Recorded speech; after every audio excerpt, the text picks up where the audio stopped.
Namaste. Under the series Magnificent Savitri, I am speaking about the human enigma in Savitri.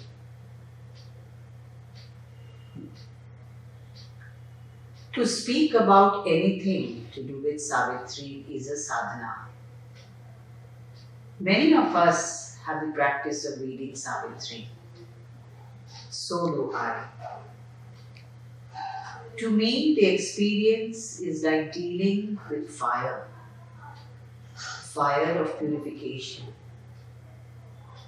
The reading of Savitri illumines the dark corners of my being, helps me to clear my doubts, and makes me deal and understand the cause of the conflicts in my life. But I feel unworthy and audacious to want to speak or explain about any part of it. Savitri is the very consciousness of the Master and the Mother. Who are we to explain the meaning of its mantric poetry? To use a line from Savitri to describe the epic poem, translated the unthinkable into thought. At the same time, the experience of reading Savitri is so overwhelmingly blissful that one delights in wanting to share the thoughts and feelings that arise in us. There are innumerable aspects of Savitri that one can speak about. I would like to share my thoughts on the aspect of the human enigma, the situation that man finds himself in this life, as this I find very interesting and intriguing. It is also of great relevance to us. As I mentioned earlier, the reading of Savitri identifies human failings and unknots the problems faced by the individual. Sri Aurobindo is a master psychologist describing all the intricacies of the human predicament. It is fascinating how it mirrors our quandary perfectly and articulates our hardships with such clarity that it becomes a catharsis for us while reading, as it lends a voice to our difficulties. I have absolutely no authority, nor do I claim to have understood Savitri in any of its dimensions. What I intend to do is simply to share some of the lines that describe the dilemma or impasse that man is trapped into and to discourse on them. I picked a few jewels from the immense treasure book, Savitri, and attempted to string them into a necklace. What is the present situation or the state that man is in? To begin with, he is in complete ignorance about the purpose and meaning of his life. The mother states how the vast majority of humanity is totally unaware of the reason of man's physical existence upon earth. She explains how very few ask themselves this question about the meaning of life even once. This results in confusion and suffering due to ignorance. One doesn't even think of thinking about it. It doesn't ever occur to a human being to think about it. One lives day to day and through the events of each day. We just pass through the events as it comes. When one is young, one thinks of playing or eating or learning. And later, when we grow up, it is about the circumstances of life. The idea of asking comes to some only when they are facing a catastrophe or during extreme difficult situations. We have experienced, all of us have experienced this, that we start questioning, we start searching for answers when we are in a crisis. Then the search to know begins. It is the ignorance and egoism that one must conquer to no longer suffer. Instead of seeking, but strangely what happens is instead of seeking answers or trying to make it better, make the situation better and resolve the problem that one is facing, one runs away, escapes from it, from where the problem doesn't present itself any longer. So we try to just evade the situation, we just avoid it, we just run away.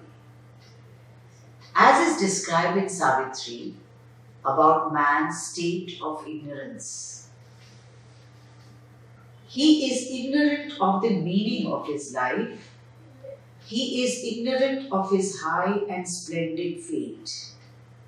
He knows not his own greatness, nor his aim. He has forgotten why he has come and whence. His life is an episode in a meaningless tale.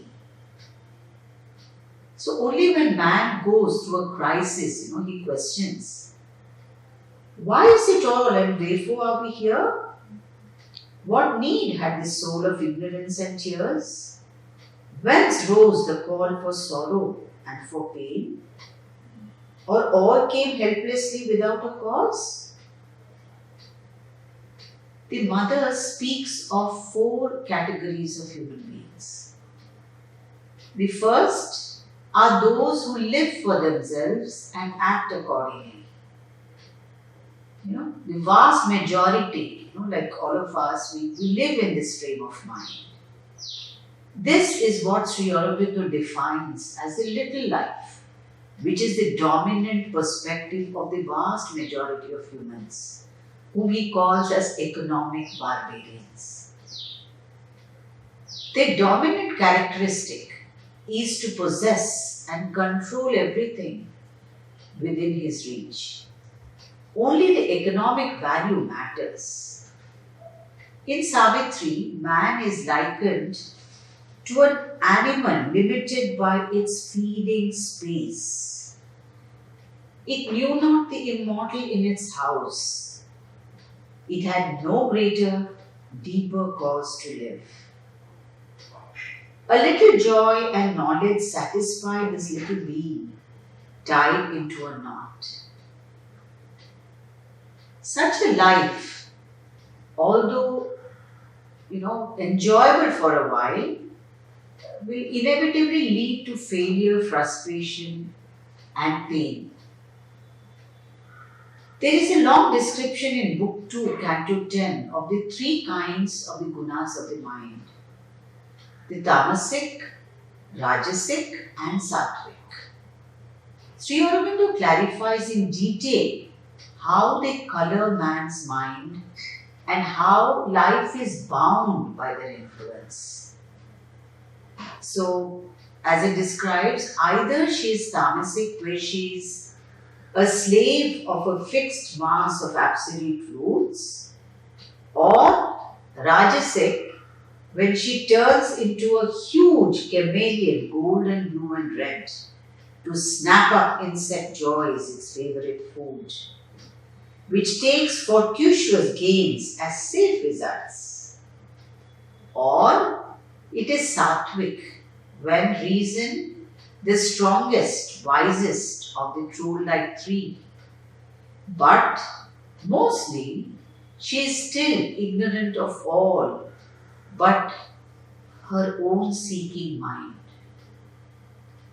Although to save the world from ignorance she came. Man believes that he is free and runs his own life. But in reality, he is besotted with powers and unseen world energies. which act on him. He is moved by the forces of nature. He is like a puppet moved by these energies which pull him downwards and rebel against the higher. The conscious doll is pushed 100 ways and feels the push, but not the hands that drive. But one wonders, to whom our figure selves are marionettes? Sri Aurobindo describes them as agents of darkness imitating light. They emerge from our ego self and design the hues of littleness, design the trivial tragedy, and they set the mosaic of life's comedy. These are the unwise prompters, he says, and illusion makers of man's ignorant heart. Such actions are what creates our fate and destiny. All is set as a little drama on a petty stage. One is reminded of Shakespeare's lines. Sri Aurobindo analyzes in the synthesis of yoga how existence and our psychological movements of the lower nature of mind, life and body, are the interaction of these qualitative powers. The large part of humanity lives in the domain of the tamasic and rajasic. He describes tamas as blindness and unconsciousness and incapacity and unintelligence, sloth and indolence and inactivity and mechanical routine, and the mind stopper and life's sleep and the soul's slumber. He proclaims how, at the heart of this inert impotence is the principle of ignorance, he says. Man lives day to day and does not know what the future holds for him. Ignorant and limited in his vision, failing to decipher the purpose of living. He wants to be confined to a routine as it feels secure in its familiarity. Man labors for the hour and not for eternity, only moving from minute to brief minute lives. The majority of people, even intellectuals, are perfectly happy being busy in their own petty little lives, in their bits of progress, and have no interest to be anything else or engage in something greater than their regular works. From Savitri, absorbed in a routine of daily acts, our eyes are fixed on an external scene. We hear the crash of the wheels of circumstance and wonder at the hidden cause of things.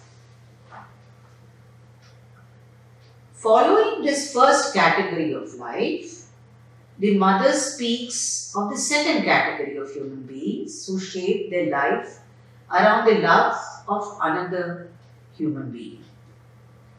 The way of passion and action and the thirst of desire is the mode of rajas. Human beings are full of desire but do not show it. We don't express the need of wanting something, maybe are even ashamed to acknowledge it to ourselves. But anything that we find pretty, we desire to possess. The irony is that once we get it, and I think this has been the experience of all of us, is that we don't even look at it again. It is very rarely that it continues and sustains our interest, as is illustrated in Savitri. A burden of transient gains weighs down her steps, and hardly under that load can she advance. But the hours cry to her. She travels on, passing from thought to thought, from want to want. Her greatest progress is a deepened need. The drama of struggle and change, victory and defeat, joy and suffering, hope and disappointment, makes the many colored life in which we all take so much pleasure and enjoyment. Man's desire soul wants to fulfill all his enticing fancies and is unable to stop their consummation. Just wants more and more and more. He cannot take delight in life by experiencing the inherent bliss at the heart of everything without having to possess it. He needs to suffer the pangs of attachment. We human beings lead a strange life. We are blind to the potential that actually life holds for us. We are in love with our smallness, our pettiness, our limitations, and we find comfort in our selfishness. We are afraid and we don't like change, which actually enables us to develop ourselves. Instead, we cling to our old habits, our mindsets, our prejudices, but at the same time wish for better conditions of life, holding on to the old kind of state of consciousness. We desire growth, but make the wrong choices and opt for what makes us to decline. Human beings are full of a sense of vanity and self-importance about their own work and life, slaves to desires and the petty ego. We can say it's a lot of movement without actually any motion. These lines of Savitri aptly discloses. There was a voice of busy interchange, a marketplace of trivial thoughts and acts, a life soon spent, a mind, the body's slave, here seen the brilliant crown of nature's work, and tiny egos took the world as means to sate a while dwarf lusts and brief desires. There is an inherent contradiction in our life. We are a riddle of opposites. The divine bliss can be experienced only in its absolute limitations in human life. We cannot stomach too much of happiness, and we find there's something, probably something is going wrong. We prefer our life to be sprinkled with a bit of sorrow and pain, just like what we watch on the TV as, the episodes and serials. We want drama, we want happiness, we want pain, we want sorrow all together at the same time. So we enjoy sensation and drama. A life which is peaceful is generally considered very boring. That is the truth of the matter. As is stated in Savitri, freedom, he asks, but needs to live in bonds. He has need of darkness to perceive some light, and need of grief to feel a little bliss. The experience when we see a lot of light and glare, sometimes things are not very clear. So we need a little bit of shadow to have a sense of depth and perspective. So that is what the lines try to explain. So even given the state of a happy situation or a happy life, we are never satisfied and are perpetually restless for more. We feel that it can get better and better. Why not? We want something better than what we experience today.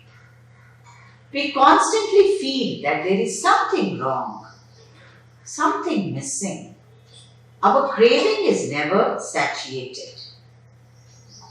Tired soon of too much joy and happiness, she needs the spur of pleasure and of pain, and the native taste of suffering and unrest. She strains for an end that never can she win, a world that ever seeks for something missed, hunting for a joy that earth has failed to keep. Just as these blind passions overwhelm our senses, knowledge serves only the common bodily and emotional needs of man, what we call the physical mind, physical vital mind. Instead of being the master, that is, instead of being master over our senses, he has small aims. The human beings have very small aims with a narrow scope, which serves only himself and his interests, and is preoccupied with very ordinary, transient things which are really not important in life. As is described in Savitri, thought's apex outreach is only at the service and fails to take wisdom's flight. His knowledge dwells in the house of ignorance. Time has in none to turn his eyes within.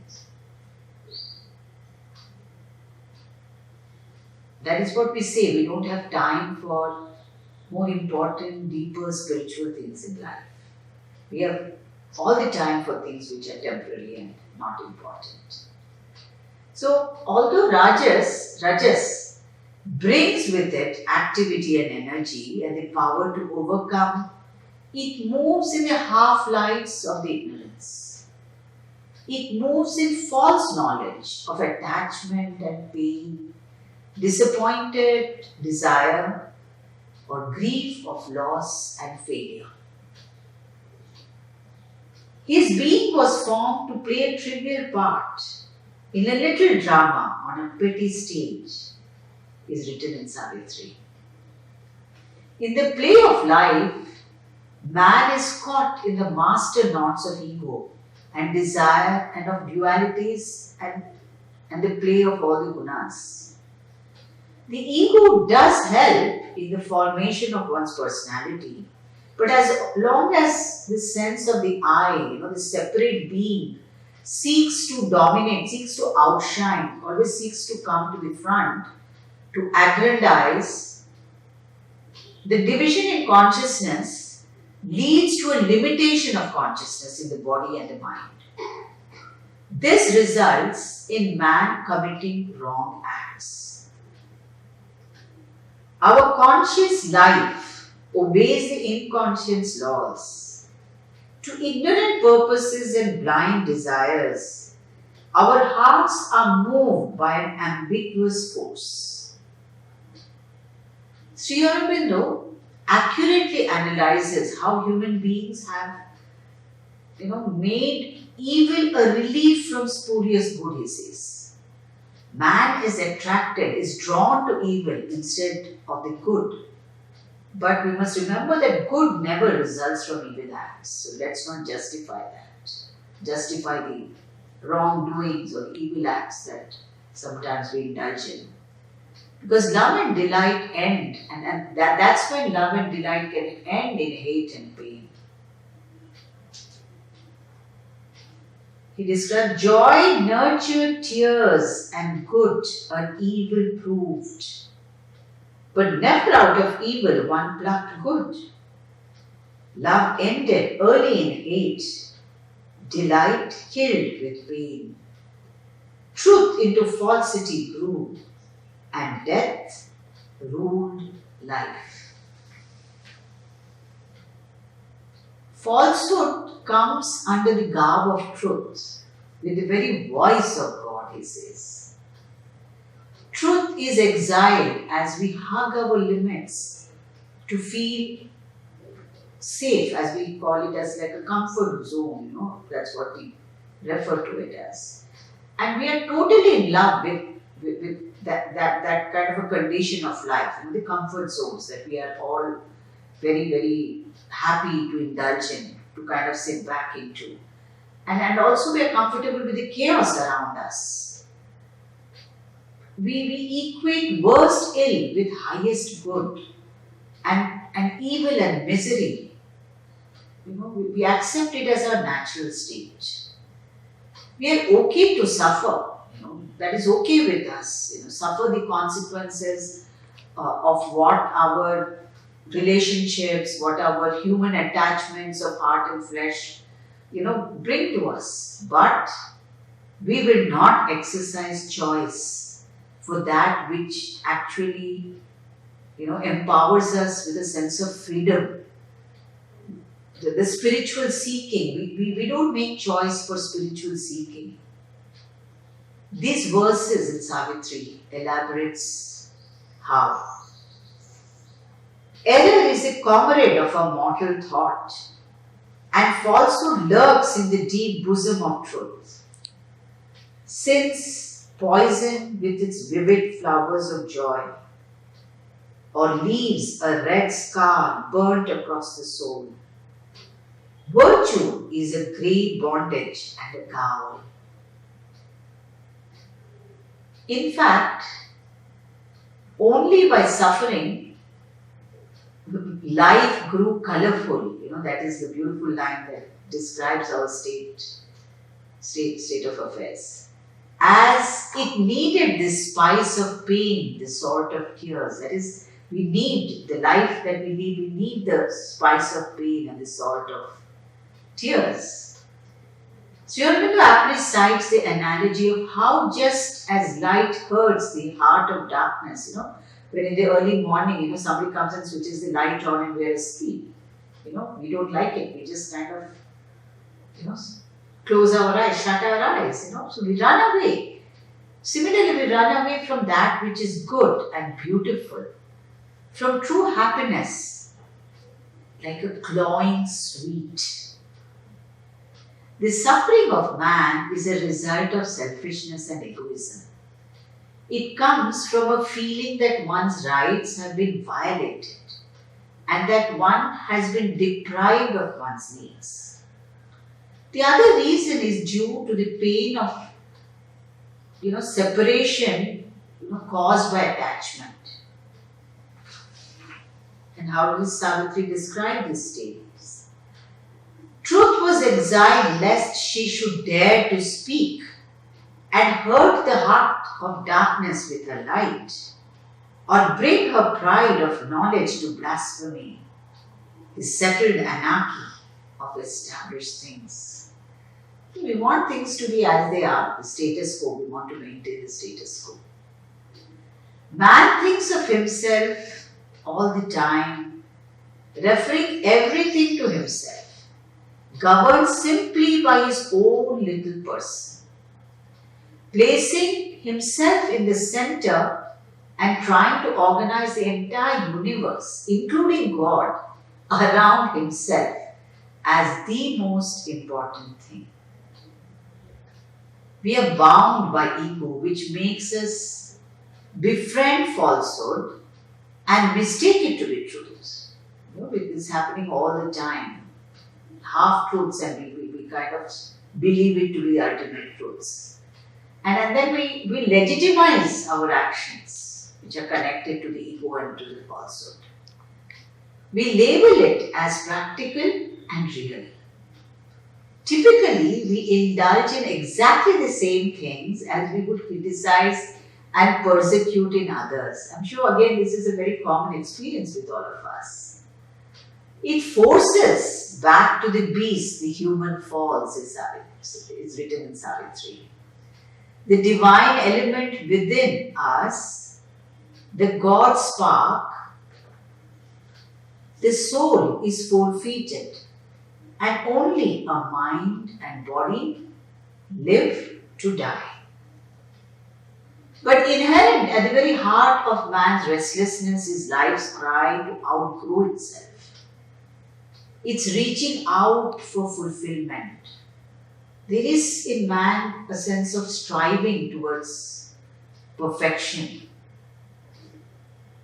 So the evolution of consciousness in man is actually the propeller of progress. The will to conquer and have, to seize and keep, to enlarge life's room and scope and pleasure's range, to battle and overcome and make one's own, the hope to mix one's joy with others' joy, a yearning to possess and be possessed, to enjoy and be enjoyed, to feel, to live. These are the lines from Savitri. We describe that state. Man has the potential to self-exceed all his limitations, which haunts her miseries, and to forfeit the ignorance fathering his being. We can and we need to free ourselves from pettier cares. This is not what we are or all our world is stated in Savitri. We are greater than our thoughts, and sometimes earth unveils that vision here. In Book 3, Canto 4, there runs a long fitting description of man's dilemma, when the divine presence cautions sage Ashwapati about him being all alone in his spiritual journey. Life of man is an enigma. He struggles in vain to change his life or the world. He is a link between the demigod and the beast, as is described in Savitri. He is caught midst the lower and the higher realms of being, pulled downwards, but his gaze is Godwards. In the Life Divine, Sri Aurobindo expounds how the whole crux and difficulty of human life lies in the fact that man's mental consciousness, working as a mental force, has not knowledge of its universality or even of the totality of his being. That which he has become is out of harmony, both with what the world of his habitation is and what he himself should be and is to be. Therefore, man is subject to these contradictions of the secret truth of things. Sri Aurobindo writes in Savitri, assigned to meet the cosmic mystery in the dumb figure of a material world, his passport of entry falls and his personage, he is compelled to be what he is not. He obeys the inconscience he had come to rule and sinks in matter to fulfill his soul. Sri Aurobindo cites three reasons for the difficulties which arise from man's imperfect poise of consciousness. The first is that he is aware of only a small part of his being and hence lives physically, emotionally and intellectually only on the surface. Secondly, that man is separated in his mind, his life, his body from the universal and thus incapable of knowing his fellow creatures. And third, the difficulty is due to the division between force and consciousness in the evolutionary existence, he says. He explains how there ensues a constant conflict between the demands of the mind, life and the body. This, he says, is the war of our members, which the mind cannot satisfactorily resolve because it has to deal with the problem insoluble to it, the aspiration of an immortal being in a mortal life and body. The mother too clarifies, the human individual is a very complex being. He is composed of innumerable elements, each one of which is an independent entity and has almost a personality. Not only so, the most contradictory elements are housed together. In the lines of Savitri, his spirit and his members are at war. His heights break off too low to reach the skies. Life's struggle goes on. But as Aurobindo states, it is not a punishment of a fall, as sometimes is considered in some religions, but the conditions of a progress.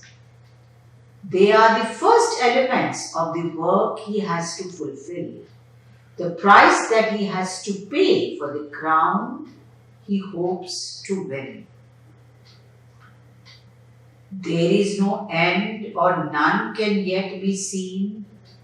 Although defeated, life must struggle on. His failure is not failure whom God leads. Through all the slow, mysterious march goes on. Man learns by committing mistakes. They are the necessary experiences to dispel the delusion of superficial knowledge and to start seeking the Spirit. The tragic part is that this mortal creature is his own worst foe, as is written in Savitri. But the spirit rises mightier by defeat. Its godlike wings grow wider with each fall, is also written in Savitri. If man takes this opportunity to evolve from the fall, that he can really step up, grow into the third stage of his life, as the mother mentions. Then, out of earth's heavy smallness, we must break. We must search our nature with spiritual fire. An insect crawl preludes our glorious flight. Our human state cradles the future God. Our mortal frailty, an immortal force. I like to read it. An insect crawl preludes our glorious flight. Our human state cradles the future God. Our mortal frailty, an immortal force. So if man aspires to transmute, to overcome, to overgrow, to evolve out of his present nature into a higher state of consciousness, he needs to grow out from the action of the two inferior gunas of the tamas and the rajas. The mode of sattva is the more enlightened way, directed to truth, goodness and beauty. It brings right understanding, right equilibrium, right order. Its temperament is the bright clearness of knowledge and the lucent warmth, sympathy and closeness. He must seek to know himself, all about his inner domains, how they function, why are they in conflict, what is the point of harmony in them, to become master of himself. And man must seek to know matter, life and mind in order to become the master of the world. That awareness has to come to him. When the dominant guna in man is that of sattva, he can consecrate his love for humanity and become useful to all others other than purely, himself and to his near and dear. And he can become useful to others without calculation or personal gain. This is the third kind of human beings, according to the mother, before finally giving themselves entirely to the divine and live only for Him and through Him, which is the fourth, the highest stage. One of Savitri's many magnificent passages describing man's higher possibilities of growth makes part of Book 4, Canto 3. I'm sure many of us find in these our favorite lines. O force-compelled, fate-driven, earth-born race, O petty adventurers in an infinite world and prisoners of a dwarf humanity, how long will you tread these circling tracks of mind around your little self and petty things? But not for a changeless littleness were you meant, not for vain repetition were you built. Out of the immortal substance you were made, your actions can be swift, revealing steps. Your life, a changeful mold for growing gods. When we further evolve into this highest level of consciousness, highest level of our being, we are in touch with the inner light and raise ourselves to a greater life. We begin to feel the presence in the outer forms around us. The divine seed within begins to blossom and rises into an ardent aspiration for the Supreme. All the world's possibilities in man are awaiting as the tree waits in its seeds. His past lives in him. It drives his future's pace. His presence acts, fashion his coming fate. Life has a goal. There is a progressive evolution which leads us to that goal. Once the individual becomes aware of the goal, he begins to thrill and resonate to the higher call, and it opens up the glory and sublime experiences. This is beautifully described in Savitri. This greater life is enamored of the unseen. It calls to some highest light beyond its reach. It can feel the silence that absolves the soul. It feels a savior touch, a ray divine. Beauty and good and truth, its goddess are. If we triumph over our lower nature, break from the bondage of our ego, and seek to enlighten ourselves, the assurance and the promise is declared by the Divine Mother. All would change, all would become easy if man could once consent to be spiritualized, says the Mother. This is the assurance of the resolution to all human problems. A seer, a strong creator is within. A greater destiny waits you in your front. Yet shall the Godhead grow within your hearts.